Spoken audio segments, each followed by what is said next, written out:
Welcome back to the GOAT District. I'm Theo Gremminger. I'm joined as always by my man Dan Williamson. Dan and I are booking drafts. We're getting ready. I mean, we're close to the season, guys, but we had to bring in Jax Falcone, a.k.a. Scott Boulanger, one of our favorite GOAT District guests, an honorary GOAT at this point. It's always a pleasure having you on, and the timing couldn't have been better because we had just some craziness in the NFL this week in terms of two veterans signing. We've been waiting on all these veteran backs to sign. Finally, the dominoes are starting to fall. How are you doing tonight, Dan? Doing pretty good. Gotta love it. Another beautiful day in Minnesota. So these are the days we live for, when it gets to be, January 15th or something like that. These are the days I look back and say, yeah. And my man Scott on the central coast of California, you get a lot more beautiful days than Dan. How are you doing today? How stoked are you to be back in the district this week? I love it. It's funny. You call me an honorary member. You guys were having me on before I was anybody, or maybe I'm still nobody, but still, you guys have been OGs as it were. So thank you so much. You guys have always done this for me. So. It's our pleasure. We're going to talk about your Anatomy of series. It's incredibly awesome, and that's what kind of connected us originally. But we're good at spotting talent here in the district. We get guys like you and Josh Larkey early on, and then we get them back as many times as we want. So yes, here we go, guys. Ready to get after it. Let's do it.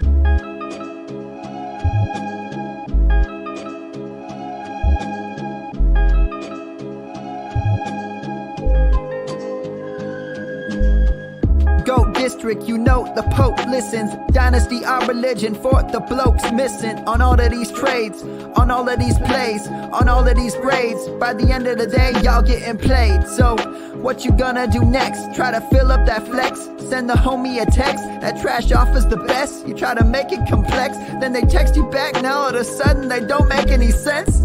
Broaden your horizons, boy. Dynasty's not for the Simons, boy. These trades not for consignment, boy. Respect your opponent, y'all some piranhas, boy. This my advice from me to you. Open up your cute little podcast queue. Search up GOAT District, my dude. Pop it in your ear, man. Y'all know what to do. It's the and I always be traded. And I always be traded. And I always be trading. Y'all try to betray them, but first you gotta bait them. Fish.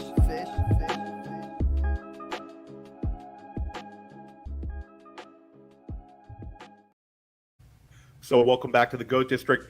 And Scott, you're recording one of my favorite podcasts. You record the Undrafted. The Undroppables are dropping a lot of really, really sharp content. But we've been really fortunate to be able to work with you guys this year, Player Profiler. Why don't you let everybody know some of the awesome guests you've had, some of the great shows you've been putting out this summer, because they've been really, really good. Thank you. The show's been growing, man. It's just like it's an arrow straight up, and I don't know when that stops, but I'm here for the ride till it does. And a lot of thanks to the partnership with you guys over at Player Profiler. Obviously, Theo, you're new to the Player Profiler team, obviously having started GOAT District, and so you sort of have followed a similar path, going a little bit more full time with Matt. But the whole idea is that he's creating an awesome enterprise, as he calls it. And so it's been a lot of fun. The Undrafted is my podcast. We've had, JJ Zacharyson and Evan Silva, Matt Kelly, tons of other people. More than I can mention.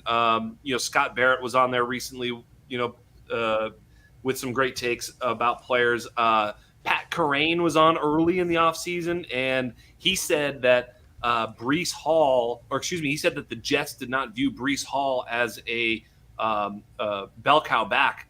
Boy, those words are becoming more and more prophetic as we move along.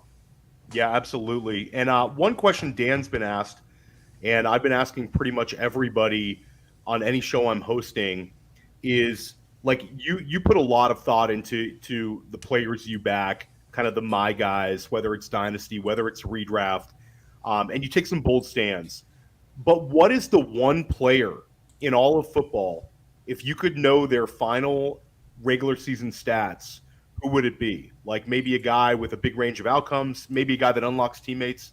take it any way you want, but I'm really curious to hear your answer on this one. Yeah, I gave it a little bit of thought. I've heard some good ones from you guys when you've asked this question. Like Anthony Richardson, I think is a really solid one, obviously, because if you could know that he's awesome or not, you'd want to fade him or not. I think that's a good answer. For the one that, unlocks a lot of players or holds players back, I think my answer was Russell Wilson. It'd be kind of nice to know what the hell happens in Denver. I mean, we've seen some really prolific seasons from Russell Wilson, and there's a lot of skill position guys there that I think I'd be interested in if he had a big season. Marvin Mims, Jerry Jeudy, maybe even Cortland Sutton if he goes off at value. Greg Dulcich? Not sure anymore. Man, oh man, things get scary this time of year, but Russell Wilson would be a good one. But if I could just give you the selfish, I just want to know so I can start grandstanding him right now, it'd be Gabe Davis. Oh, I love the Gabe Davis one. Yeah, and we don't take L's, Dan. We just wait. So Yeah, a lot of Gabe Davis exposure for my man Scott. Yeah, but no. we've actually seen Gabe Davis. His ADP's rising. Like, why don't you go into that a little bit? What is the Gabe Davis argument, Scott? Is it because it makes the Bills' offense go nuts? It limits take that a little bit. I just want to know if he's going to be awesome so I can start touting him right now and drafting him everywhere and just sort of start the early victory lap, get the checkered flag out and start, double middle fingers on either side, the whole thing, how it goes. But yeah, I think the case for Gabe is kind of the same as it was last year, except at a better value. He was going, wide receiver 20 to 26, certainly in best ball. And I saw it even happen in some home leagues. Like, I was thinking for sure I was going to get Gabe Davis in my home league. And someone I forget when, but it was way early. I was like, oh shit, there's some bigger OGs than me. So Gabe Davis was steamed up, but now we look at him and he's going, he's going higher than this, but he was going at wide receiver 40, 43, 44. Yeah. That's weight. I mean, he disappointed last year and was a wide receiver 36, 37. So, I mean, I think that he has the same case as he had last year. He showed a couple of big games. He was playing on a bulky ankle. And then in the second half of the season, maybe when he was starting to feel a little bit better, Josh Allen was dealing with that sore elbow. I think there was a lot of confluence there that kind of held him back, and he still was a wide receiver 3. So I think he's got a path to what we thought he had a path to last year. No new weapons there other than Dalton Kincaid, and he's a slot guy. He's going to play the same outside role. He played almost 100% of the snaps last year on that bad ankle. I think he's going to play a lot again this year. The only way I think he comes off the field if he's an absolute dud, I don't think he's that. I think he's just a good player, a pretty good to very good sort of, X stretch, and that's what he is. Dan, where are you at on Gabe Davis right now? Yeah, we were not wrong on Gabe Davis. We were just right before everybody else. So that's right. That's all it is. That's right. Yeah, I think he's very intriguing where he's going in drafts right now because basically this is a price that we wanted to pay last year. We were paying for a while, and then all of a sudden he gets steamed up, and good things tend not to happen when players get steamed up that far. So, I think he's in a great position to succeed. I mean, if he doesn't succeed this year, it's probably just not going to happen for him. But I'm pretty optimistic on it. He's playing for a contract too. Yeah, and that's interesting too because definitely Jax has a show coming out with Anand Nanduri, and definitely if you're into contracts, check out Decision Point with Anand records with Matt here. Yes, but Gabe Davis, it's a very shallow free agent pool at wide receiver, and Gabe Davis is going to get a monster contract. Even if he simply hits his wide receiver 36 again. He's going to get paid huge. Yeah. And if he has some outlier 9-10 touchdown season, he's going to get a massive contract. So we're going to dive into a lot of guys when we come right back. We got to talk about these running backs, guys, because a little bit of changes. We're going to get a dynasty. We're going to get some redraft takes. We're going to help you win wherever you play here in the district.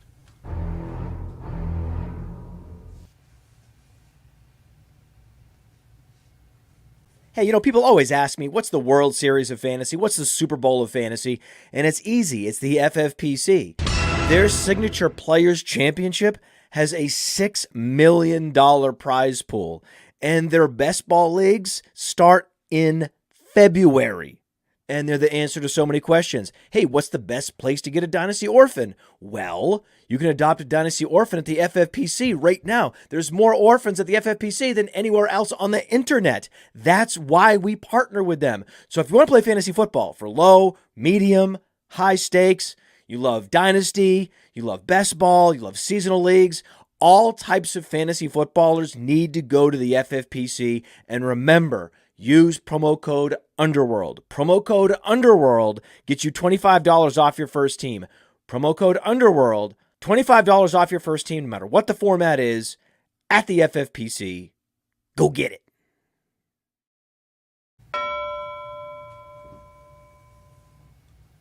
We're back. And Dan, we're going to be at those FFPC drafts couple weeks now, so definitely come say what's up to Dan and I. We're splitting a couple teams. Dan, we've got a big NFFC draft coming up. We were talking about in the pre-show, so we're getting after it. But guys, we'd be kind of remiss if we didn't focus the show on the two big moves this week. So we had the two major signings. It's Dalvin Cook to the Jets and Zeke Elliott to New England. It was a massive cascade effect. The signings happened within a couple hours of one another.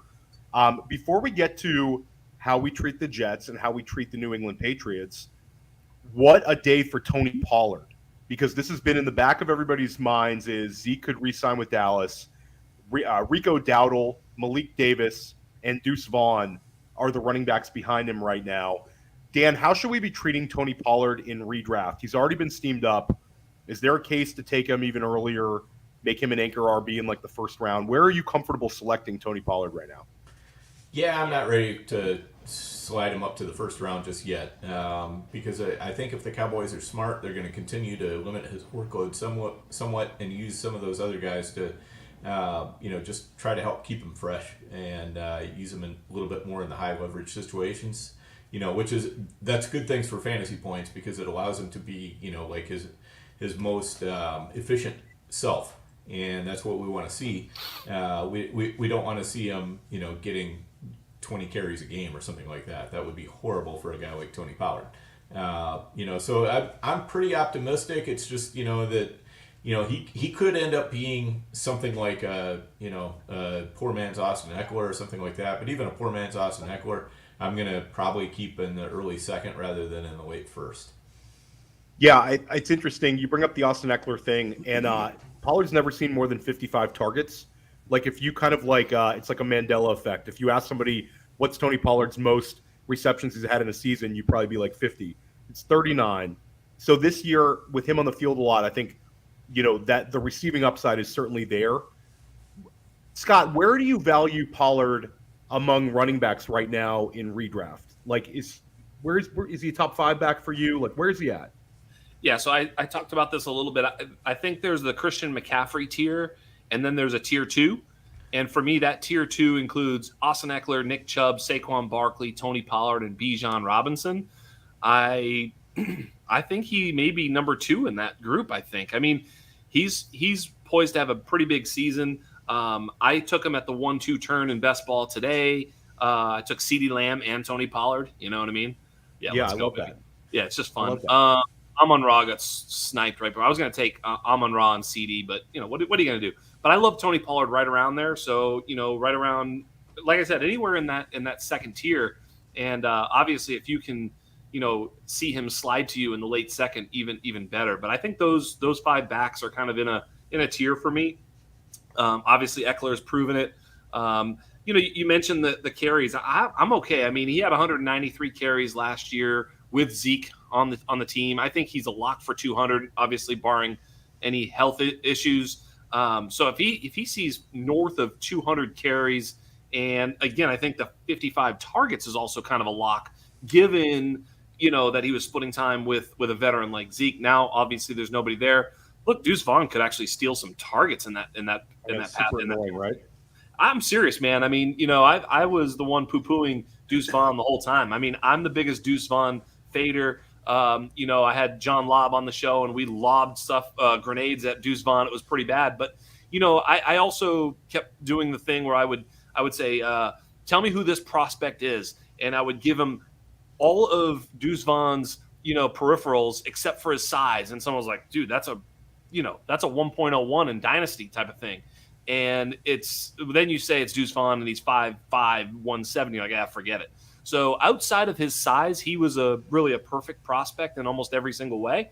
So, there's still a pathway for him to be successful. But I think more so for Deuce Vaughn as a sort of a pass catcher, which could hurt Tony Pollard's upside a little tiny bit. But I'm still kind of banking on him seeing at least that 55 target and at least 200 carries, which if he can clear both of those and then get more than that, I think he's a lock for, high-end RB1 this year in that offense. And then, it's interesting, not to get too far off the show sheet, but Scott referenced how he wanted to start out with Amon-Ra St. Brown, ends up taking Pollard and CeeDee Lamb. Dan, me and you have often kind of attacked the zero RB approach this year. It's been kind of like a low-hanging fruit because there's so many wide receivers getting pushed up. You get your good wide receivers, and then we get our exposure to running backs a little bit later. But that being said, with that tier of running backs that Scott referenced, his Christian McCaffrey and then the next 5, and Dan, yours might be a little longer, might be a little shorter. Is there a more of an argument to hero RB after this week? Does it make you want to maybe have an anchor a little early? Because it makes me take a step back and say, I don't have to worry about like all these guys that are like running backs 8 through 18 with all this kind of uncertainty, get the known volume and then go nuts. Where are you at, Dan? Does this change anything for you? I haven't been doing as much anchor as I normally do in past years just because of that nice tier of running backs that's coming in later. Yeah. And I definitely need to get a little bit more exposure to like Saquon, Chubb. In some cases it's been one of those deals where, you have a pick that's a little bit too early for him, or you have a pick that's a little bit too late for him, and I've had a hard time hitting the the Goldilocks zone on those guys. But those things always straighten around if you just keep signing up for drafts. So I'm sure I will get my exposure up on them as well. But yeah, I think you've got to have if you've got a portfolio, you've got to have some of those anchor running back teams, and then you've got to have some zero running back teams. So I'm good with both ways. Theo, I think what's interesting about that is we're so best ball driven. Obviously, we have our dynasty leagues; those are different. When you start to play redraft, the brain shifts a little bit because if you draft 2 or 3, like let's say it's one of those leagues where it's like start 3 wide receivers and a flex, for example, and there's 2 running backs. When you are after like in best ball, you need to draft like 7, 8, 9 wide receivers. Do you know what I mean? Yeah. Whereas you're not drafting 9 wide receivers in a redraft league. Hopefully not. Shout out to Andrew Schellenberg, who's not on the GOAT District tonight. Did he do this? I mean, you wouldn't do this, right? I mean, golly. Not usually for, He might, though. Out of anybody, he might. But you know what I mean? If you have Amon-Ra, CD, and whatever, you have a few. You're starting them. You only can. I mean, what are you going to do? You're just going to have these points on the bench. What you really want is high-end upside running backs. The Kenny Gainwells, the Devon A. Chains, etc. So you're almost likely to have 9 running backs and 5 wide receivers in a redraft league. So I think it changes a little bit, and I do think that the anchor running back. In other words, I've been doing a couple mock drafts for a redraft, which is a totally different animal, just recently this week because I don't really get into redraft season until about right now. But when I started doing that, when I went with this wide receiver heavy approach, I just felt like I wish I had one running back, just like you said, one of those guys up front, just so I could be like, somewhere at the turn, if I just grab one. I totally agree with you. If I can get my hands on one of those guys, I probably want to do it. So I agree with you. I would go anchor in redraft and maybe a little bit different in best ball. Now, let's take it one step further. This is not a draft structure show, but curious your guys' thoughts on this because, Dan, if you talk about the top 6 that Jax referenced, if I'm picking at the 10, I'm picking the 11, I'm picking the 12, I'm picking at the 9, I can get 2 of them.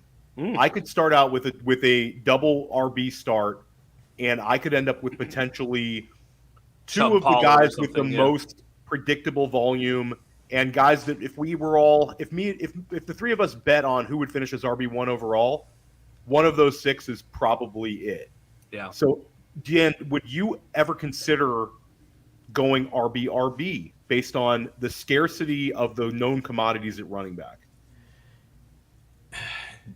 Not for me, really. I mean, I have a hard time getting on board with that just because of what it leaves me at wide receiver when it comes back around to me next time. The 3-4 turn is not great for wide receiver. There's not guys I have a lot of confidence in.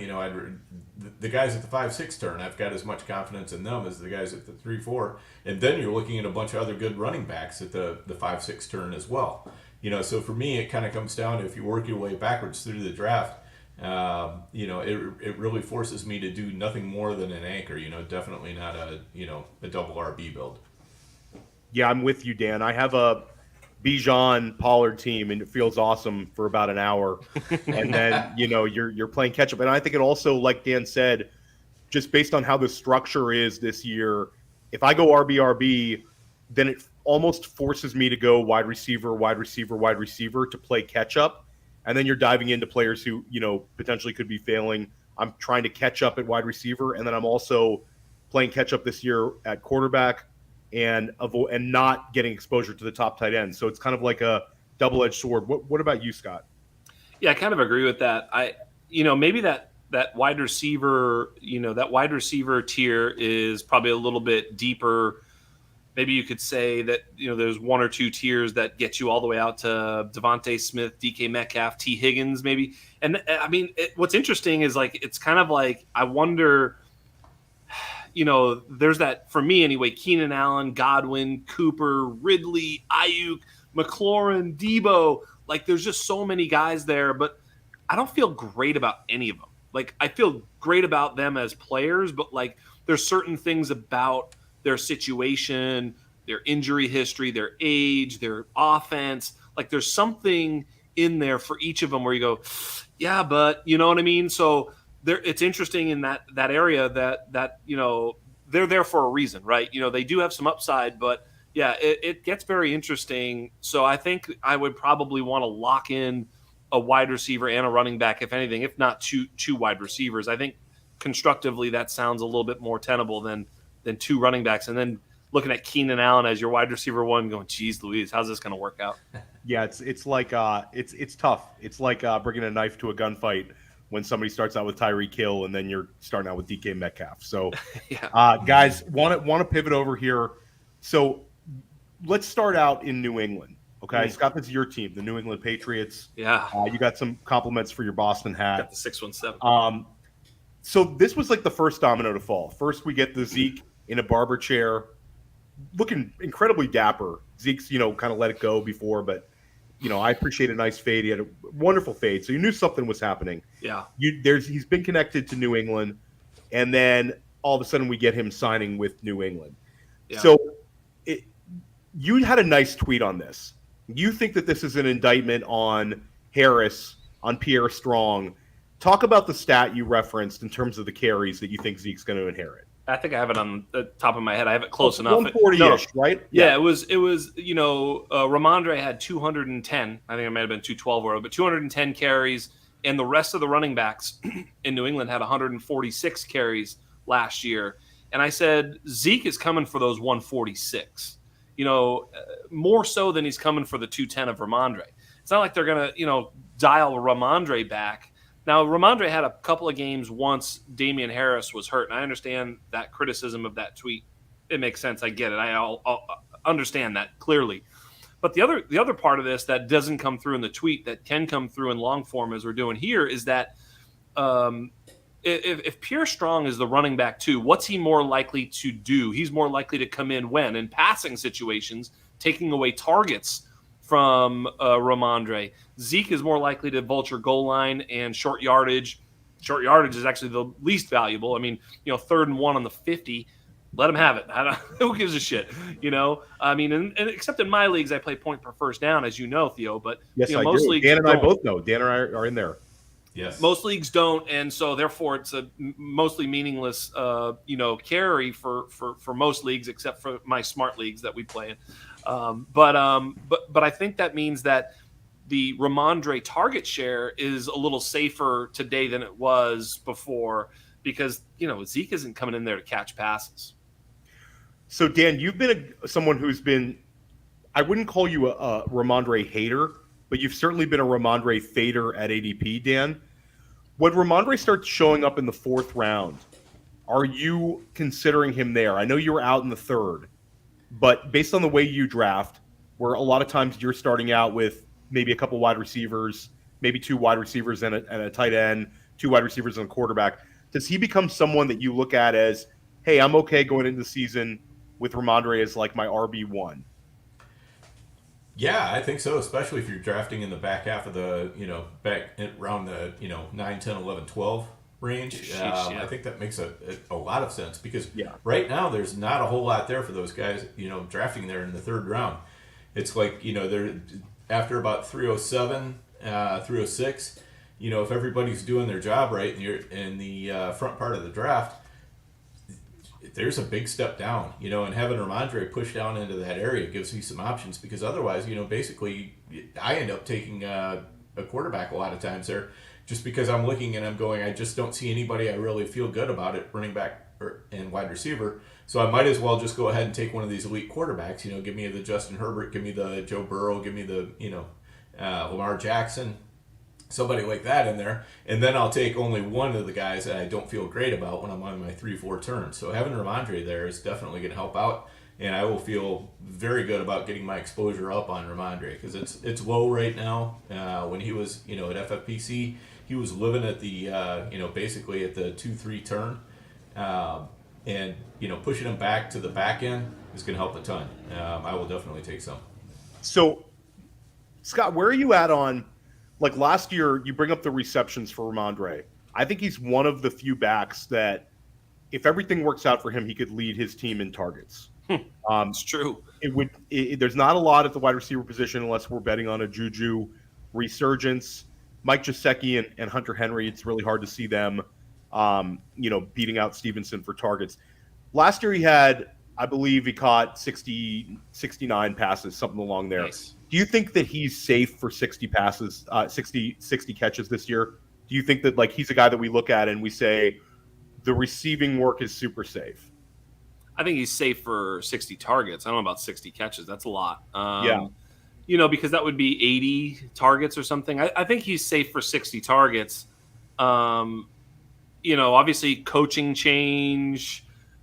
I don't know. I just don't see a lot of running backs who are going to command targets out of the backfield. I do think that Mac Jones is a guy who would like to target running backs out of the backfield. And for those reasons, I think he's a lock for a pretty strong floor.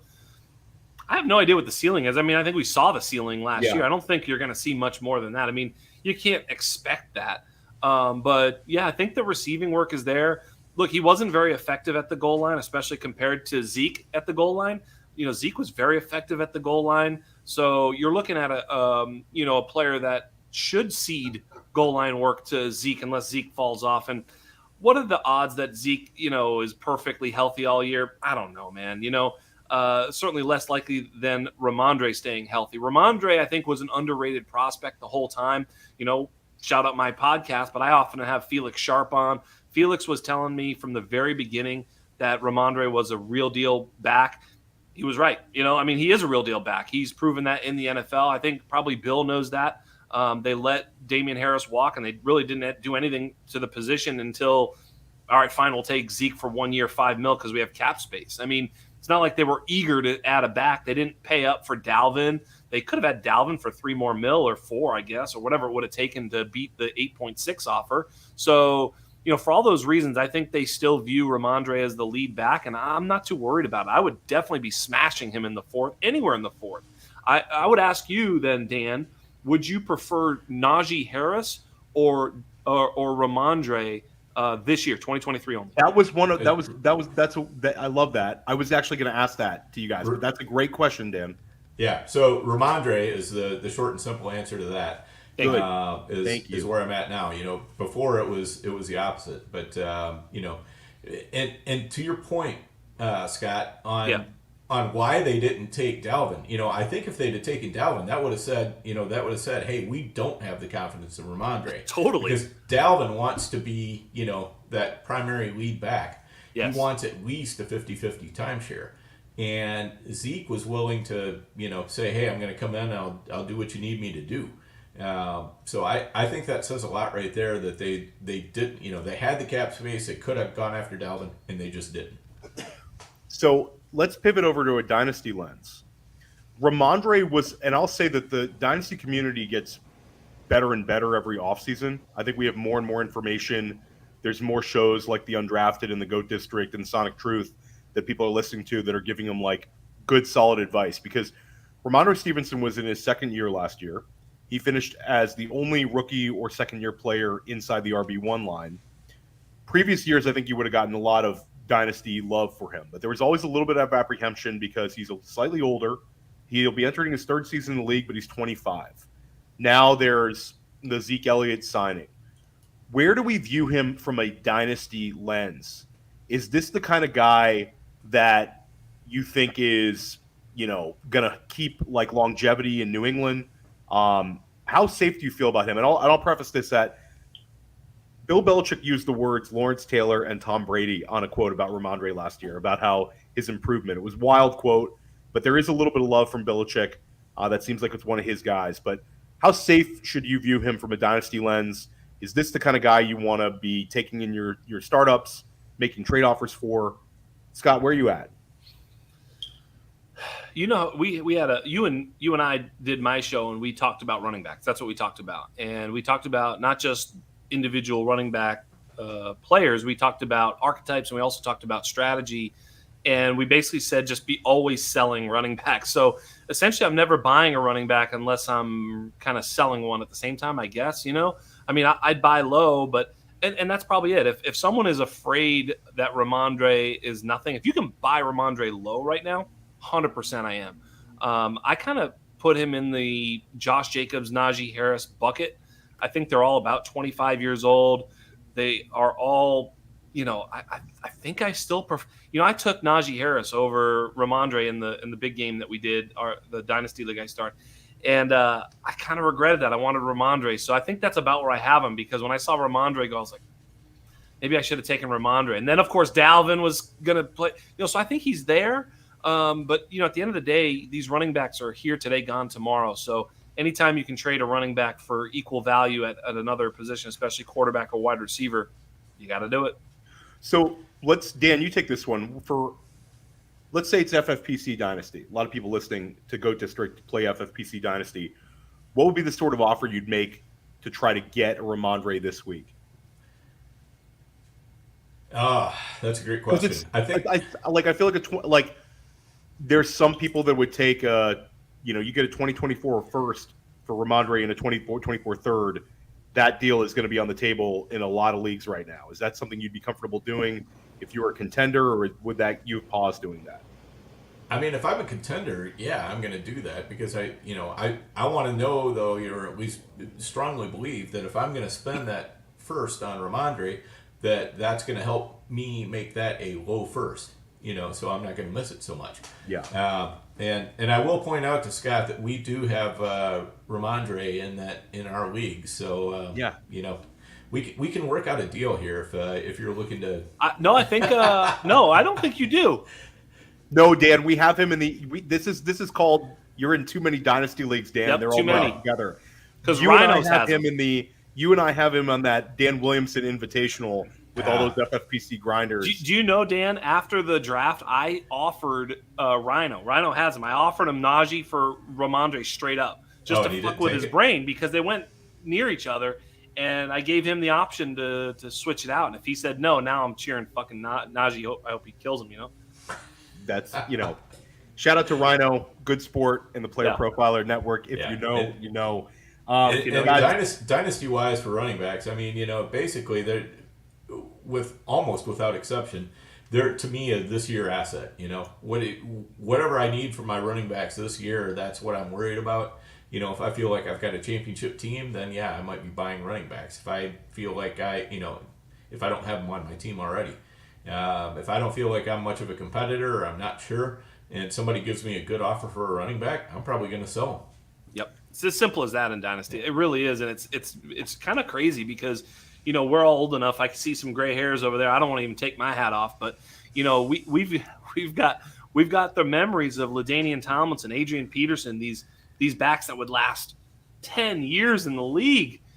Those days are gone, it feels like. I mean, Nick Chubb is the closest thing we've got right now to a guy that's lasting, and you just never know. I mean, we've been saying to sell Nick Chubb for like 2-3 years incorrectly, but every other running back, it was correct advice. So 1 out of 10 is okay, but it's crazy. These guys just don't hold on anymore.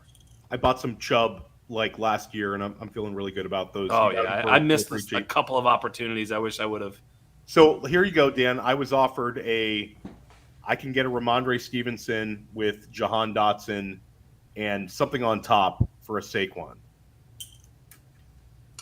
FFPC. You can get, say it again. It was a package. It was a bunch of different players, but it would be Jahan Dotson, it would be Rhamondre Stevenson, and I could get a second out of it, I'm sure, for Saquon. And the team already has ETN, Jahmyr Gibbs, so I have a little bit of juice with that team. Yeah, I mean, if you can move Think up to about it. Saquon, No, he's going the other way. No, I would be the other way. So I made a you're big move selling for Saquon. and you think you can get a second, so you can get those. You can get Rhamondre, Jahan, and a second. Yeah, I think it's a package. I'd make that deal. I'm going to think about it. Where are you at on that, Scott? I mean, generally, as hard as those deals are to do, because you know that Saquon is greater than Rhamondre, and it's hard to let go, it's probably the right move. Those seconds are super valuable. I'm in the business of collecting seconds. Yeah, it's definitely one up. I won't say who the person I'm potentially trading with is out of anonymity, but it's someone you know. Anonymity? Yeah, absolutely. It's someone you both know. So we'll move on from that one. Let's go with the big one though, because Rhamondre was certainly a guy that was a little bit polarizing in startups, and polarizing in terms of his true dynasty value. But a year ago, when there was the Breece Hall ascent, Breece Hall was lighting the fantasy on fire, ripping off big gains, catching the ball, looking like a potential 101 in redraft for years to come. Has a catastrophic injury. By all accounts, the community didn't really sour on him. He never really lost that much value. He remained in everybody's top 3 for their Dynasty RB rankings. Now Dalvin Cook ends up on the Jets. Dalvin Cook finished inside the RB1 line last year. Definitely didn't look like the old Dalvin Cook, but still had some positives. Where should Breece Hall right now be valued in redraft? Start with Dan on this one. I mean, we went through this exercise Monday night with Chad Schroeder, and we kind of came up with sometime probably in the early 6. We liked James Cook over him. We thought he was probably about the same as Javonte, which put him kind of in the early 6th. I don't think he's going to drop that far. I think he's going to be dropping to the late 5th, and that might be as far as he drops. I think you're still going to find people who are willing to grab him in the 4th. There are some people who've drunk some strong Kool-Aid on Breece. So, all it takes is one in your draft. People are definitely digging their heels in. He went 602 in an FFPC 350 last night. I was not in it, but I knew some people in it, and that's probably the low, Dan, but I'm not sure if we've seen the low. Where are you at, Scott? Where are you comfortable taking him, let's say in a 12-man league, a 12-person league, regular starting lineup and all that? Yes, anatomically correct. Yeah, 12 people. Yeah. Who knows what kind of, I don't know. Yeah, this is a 12-person, yes. It could be a monkey or a bear. I mean, if they let them play, I'm fine with it. Their money's good. We're going to play.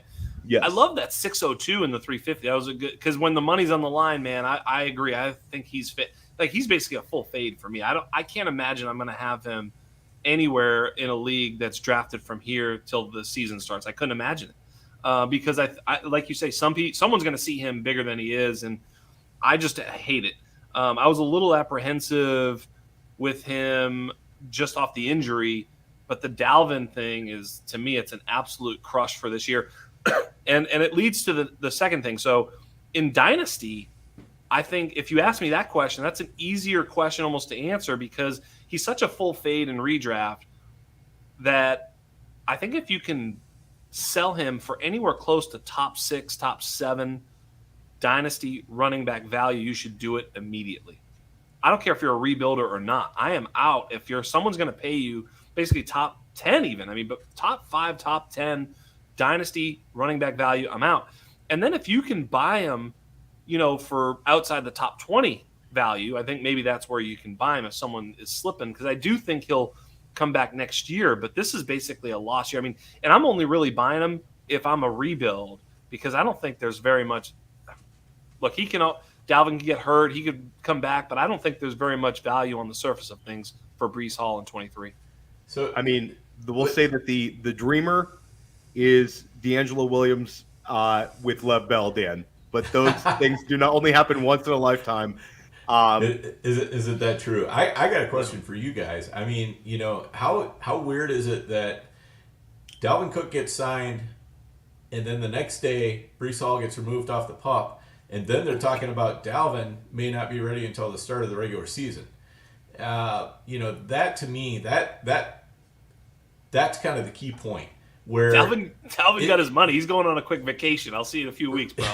Right. But I mean that tells me that there was something going on behind the scenes, and I think that something was probably Aaron Rodgers. This just reeks of Aaron Rodgers, pulling in his cronies and saying, these are the guys I want to play with, and basically probably threatening behind the scenes to pitch a fit if he doesn't get his guys. And so they're like, okay, well, Dalvin wanted 2 years, and so they messed around until finally they were able to get him to say, okay, I'll take a 1-year deal. And they're like, okay, good. We'll do a 1-year deal. That's all we know for sure that we have Rodgers for, so now we feel okay with it.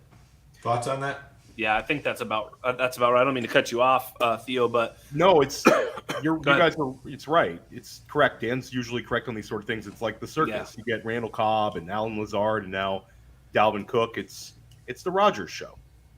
I had Pat Kerrane on the show. I said it pre-show, didn't I?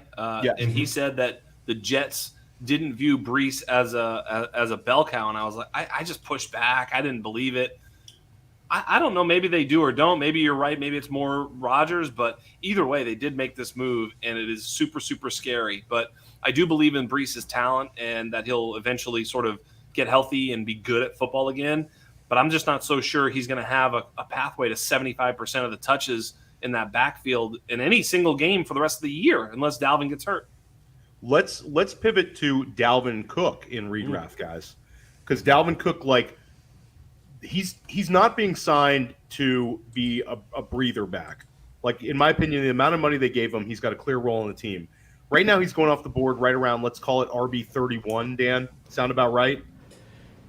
Yeah, that's underdog. So yeah. FFPC might be a little different, but let's go with an underdog ADP.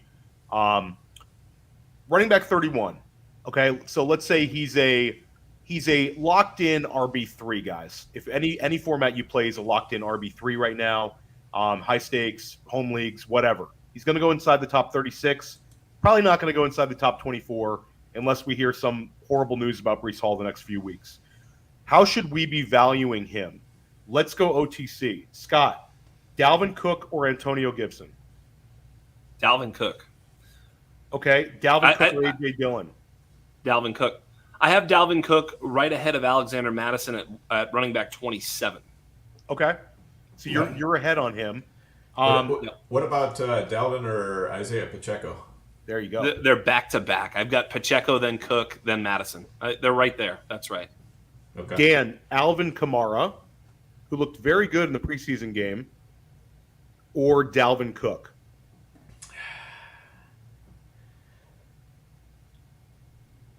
Probably going Alvin over Dalvin, but I don't like it. Yeah, I agree. I have Kamara at 25, right ahead of Pacheco and Cook. I think that's right.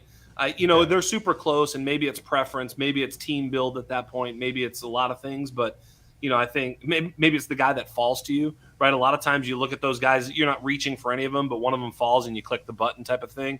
I think that's the right zone, though, and if one of them is going to fall, the other guy that could fall past all of them, that's probably a better value, is David Montgomery. I like that one. Yep. Let's go back. I want to hear Dan's thoughts on this. Breece Hall, let's say you're not trading him. Let's say you're neutral towards him. Where would you value Breece Hall in terms of like the dynasty running back rankings or hierarchy, if you want to just go tier here, Dan? Oh, that's a good one. Behind Taylor. Yeah, he's behind Taylor, I think. That's Let me take a quick look here and Yeah, and so refresh. he's already I down think to RB3. Dan's not a Jameer Gibbs guy. We'll get into that in a moment. yeah, So right. we won't even ask you Jameer Gibbs, but So I think you got to throw him in there around, probably I'm going to throw him in there before Najee, before Rhamondre, maybe around Kenneth Walker.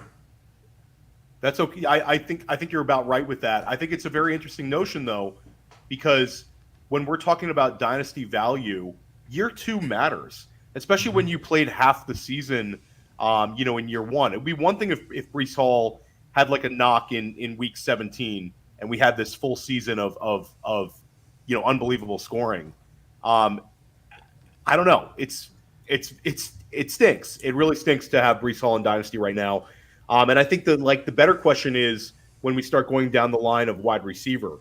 Because right now, when we go wide receiver versus running back, a lot of these tiebreaker questions, there's more wide receivers you would take in a Breece Hall trade today than you would a month ago. Yeah, that begs the question: why weren't we trading Breece Hall at top 3 running back value?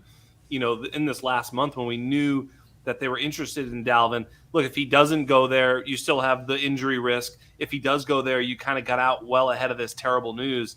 It's making me kind of upset that I didn't do that a little sooner in a couple spots. But, because if you'd have traded Breece Hall for Javonte Williams in a first a month ago, people would have been like, I kind of like the Breece side.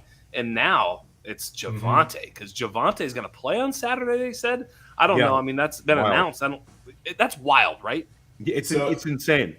And shout out to, not to interrupt you, Dan, but shout out to, we have Deepak Chona doing injury content for us guys. He's awesome.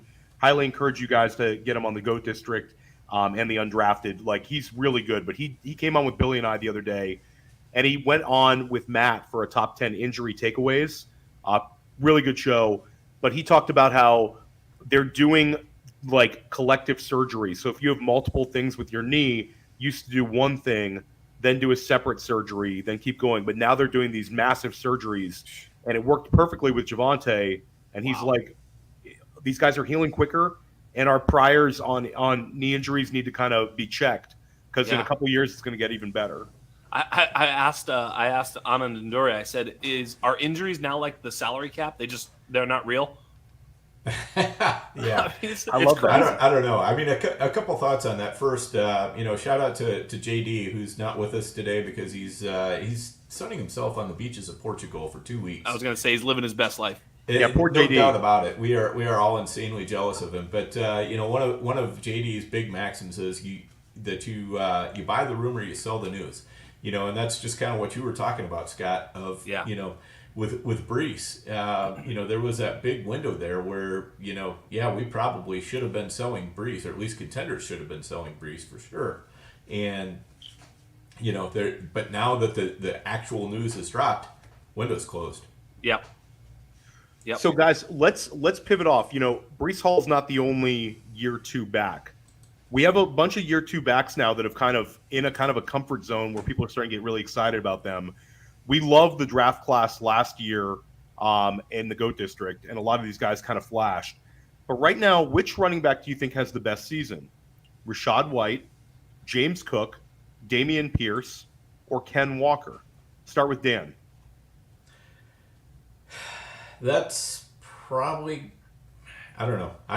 You can pick like 2, Dan. James We'll Cook. give you 2. All right. I'm going to go with James Cook because I think he's the guy on the best offense who's going to get, probably a pretty good amount of targets. Rachaad White, probably second. As you can tell, I'm not much of a Ken Walker guy. Wow. Where are you at, Scott? Yeah, I mean, I love Ken Walker.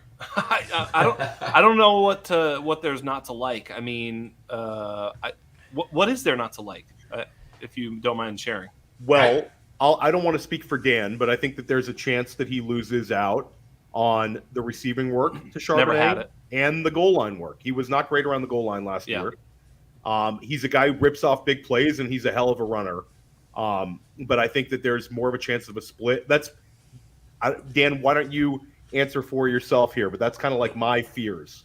Yeah, the bull case for Walker is definitely Nick Chubb, right? I mean, You know, that's what we're all hoping for. And you know, I'm a little bit less convinced. I've never liked Walker as well as Chubb. I've always thought Chubb was a better talent, and you know, so that's why it's a little bit hard for me to say, you know, that's a realistic ceiling for him. You know, and I worry about backs that aren't going to get a decent amount of receiving work and taking them too high in Dynasty, and I think that's kind of where he's at right now. You know, if he was cheaper in Dynasty, I would definitely take him. If he was, if he was going a little bit, you know, he's going almost the right spot in redraft. If he was going in the, you know, the late 5th, early 6th, I'd be definitely taking more of him than I am right now. But he's just not quite getting there a lot of times. Okay, so you've established, and I'll say I like Ken Walker, I like James Cook a lot. I like both those answers. You guys have established your favorite back. Who's your second favorite back? Just out of curiosity, Dan, if you could have one of these 4 guys, let's take it for redraft. So for redraft, I think my second favorite is probably Rachaad White. Third is going to be Ken Walker. I'll give you that, Scott. Ken Walker's. Let me ask you: are you just saying at value, or are you actually have? He's saying in general, James no Cook ADP ahead of Ken Walker. Like, you think James Cook is going to finish with more fantasy points than Ken Walker this year? I do. I'll take that bet. Can we bet something? Is this? Well, you got to give him odds on that one. I don't have to give him odds. I asked him straight up. What are you getting in here? What are you, the bookie? All that's got to be a 3-2 odds. Get the hell out of here. He just said he has him ahead. Why do I have to give him odds? You know, I have to contend with Zach Charbonnet. Market. That's why you got to give me odds. Oh, the market. Now we're talking. All right. Listen, off the air, we'll negotiate this thing. But to me, like Ken Walker and James Cook, who's never had 10 carries in his life, is somehow going to become some sort of bell cow when he's got Damian Harris, the hammer there, and Josh Allen, the goal line vulture. Look, I don't think James Cook is a very good runner. I think he's a pretty good pass catcher, but I'll take him last on this list, absolute dead last. I do see the upside play if he can find the end zone on some lucky runs here and there, because that offense will be wide open. But he is not a running back; he is a pass down back. He's Naheem Hines. You know, that's what he is, right? So, you know, I think that's all you're going to get. If you get 15 to 20 carries in specific games from James Cook, I'll be pretty surprised. I really will be. I think Damian Harris is going to see a lot of like goal line work, and just he's a hammer. He's not a very nuanced player. I'm not going to go out and say that, but he will throw you to the ground. I watched New England games. I mean, he is an underrated runner of the football. So I think he's going to take some of that. He's going to win that locker room. He's going to be a pass blocker, I'm sure. He's a tough-minded player, so I don't think you can just take Damian Harris off the field altogether. I think Ken Walker, it also plays in a high-powered offense. I mean, yes. I love the Seattle team. I'm drafting Seattle all over the place. Geno Smith is one of my favorite to draft. J.J. Zacharyson sort of talked me into drafting even Zach Charbonnet, who I'm not a huge fan of. But you're right. He could get goal line and pass down. It could be the Kareem Hunt to Ken Walker's Chubb. You know, one of my favorite jokes leading up to the draft that Ken Walker was in is Ken Walker like a half Chubb? You know, and of course it's a funny joke, but it was the real question. What percentage Chubb is he? Is he a half Chubb, 3/4 Chubb? What is Ken Walker? And, you know, that's exactly who he is. He's a north-south runner with explosion. He might get better too, because he wasn't very good on a down-to-down basis, but he was a young player. So if he gets any better and adds some nuance to the fact that he was a home run hitter, he could have a huge season. He also showed some proficiency in the pass game. There's also a possibility that he's just straight up better than Charbonnet in all game scripts, and that he basically is a 70-30 player. I know it could go closer to 50-50 and we could get hurt with Ken Walker, but he's not going to lose, to me anyway. It's very unreasonable for me to think that he's going to lose the majority of the touches and fall behind 50-50 with him. Rachaad White I love too, because it looks like he's got the whole damn backfield to himself. And while that team isn't very good, I love Rachaad White. He's one of those guys that, you guys are talking about going wide receiver, if you're in the 5th, 6th round, God, when Rachaad White's there, it's just like auto click. You've got this dope team and he's your running back 1 or 2. I love hitting Rachaad White, with an already dope team. And then I know I'm going to get volume. I'm not exactly sure what that team looks like. And it's kind of similar for Dameon Pierce, right? Yeah, it's definitely an interesting question. I do think a lot of these, this is going to be a fun year for year 2. Wide receivers are going to hit a lot of them, and I think a lot of these running backs are going to give us some big fantasy weeks. Rapid fire. Yeah. Scott, where are you selecting Jahmyr Gibbs? And I love Jahmyr Gibbs. Dan does not. Yeah, I do too. I mean, we've seen what they thought even DeAndre Swift was in that offense, and they hated DeAndre Swift so much so they basically drafted a running back in the top 12, which, by the way, is a huge data point for any running back ever in the history of the league. Basically, any top 12, running back ever drafted was productive pretty much out the gate. So they have a plan for him. They're going to be paying him a lot of money. They love him. Jared Goff's a check down warrior. I think he is more than just a check down receiver. I think we saw it, right? He's super fast, and so he can burn linebackers on wheel routes. He's going to be a chess piece out there, and I think he's going to put a lot of pressure on the defense. I think they're going to play him a lot. Certainly in some games they may not have to, like when they play the Packers, who are awful and have a bad quarterback and can't score, so they're going to win those games easily. Love dunking on Jordan Love. But Jahmyr Gibbs, I think, is going to have a lot of games where he's asked to catch a lot of balls. He could catch maybe 80 balls this year. Yep. I'm not saying he will. I'm saying that's a ceiling. I'm saying that he's a lock for about 50 catches, wouldn't you say? Reggie Bush, 91 catches.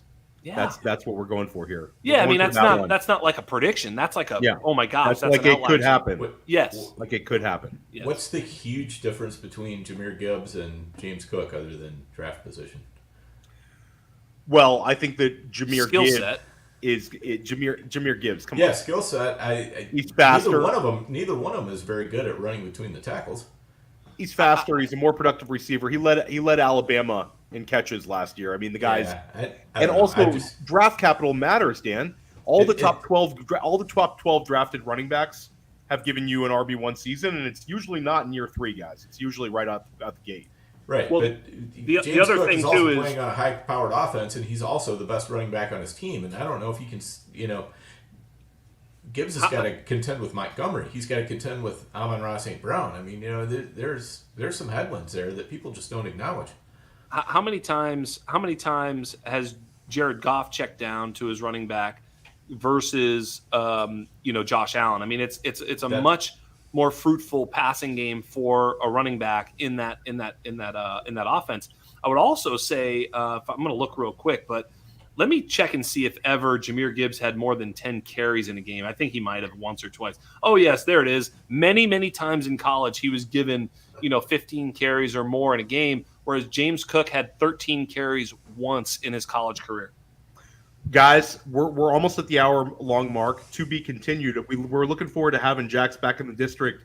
Let's call it like week 6, week 8, and we're going to have our Jahmyr Gibbs victory lap, and we'll get to really hand it to Dan on that one. But I love Dan so much that I love just going at him. I don't even know why. What was the last one we had? Well, you guys have your historical beef, which is no more with the Cam Akers one. That's how you guys came to be best buddies. Yes, that was so good. Cam Akers this year. We're gonna get it this year. Yeah, this year. Don't take out. Just wait. Guys, real quick. Again, I was right before anybody else. That's all it was.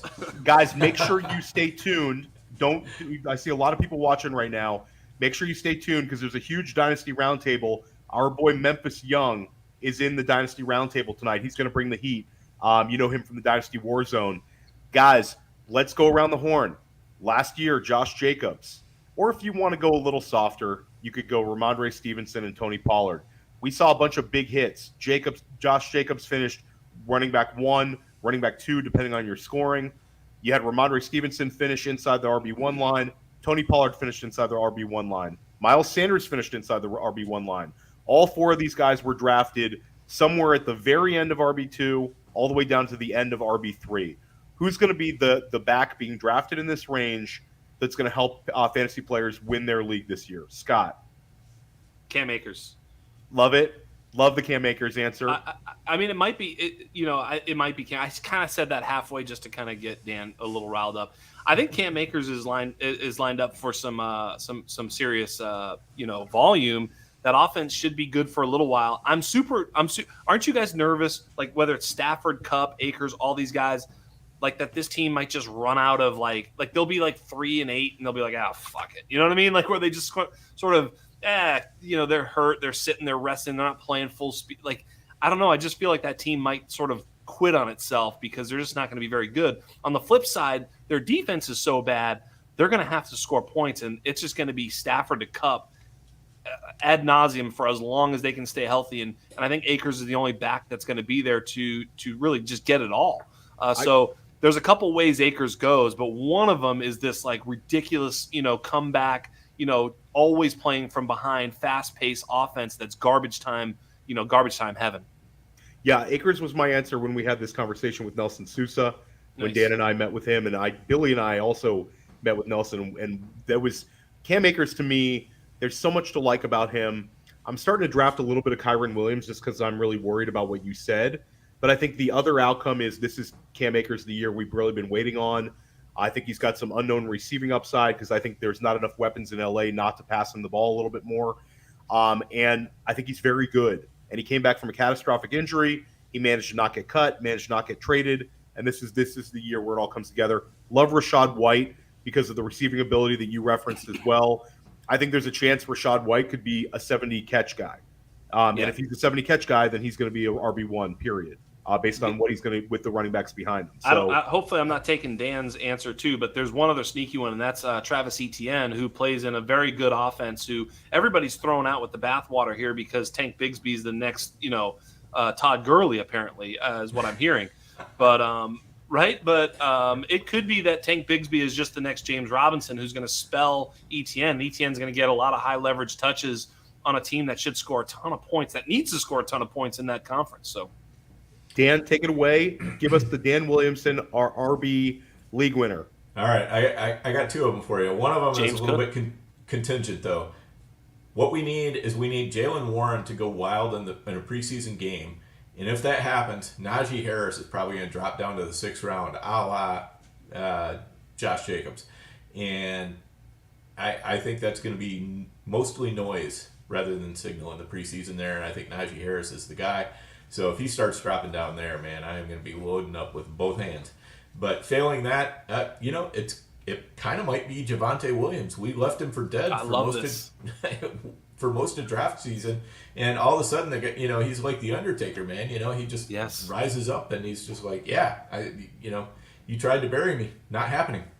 I love and this. Guys, this won't be the last time you hear me say it, but I have an 8th round Javonte Williams in an FFPC main event. So when I win $1 million, I'm going to take my man Scott and my man Dan. We're going to Vegas, guys. We're doing something. Maybe New Orleans. We're doing something if I win the milli. All right. Guys, this was awesome. Scott, let everybody know where they can find you and what shows you have dropping. The show with Anand and Duri is going to be on the Player Profiler Network. It is also on the Undroppables Network.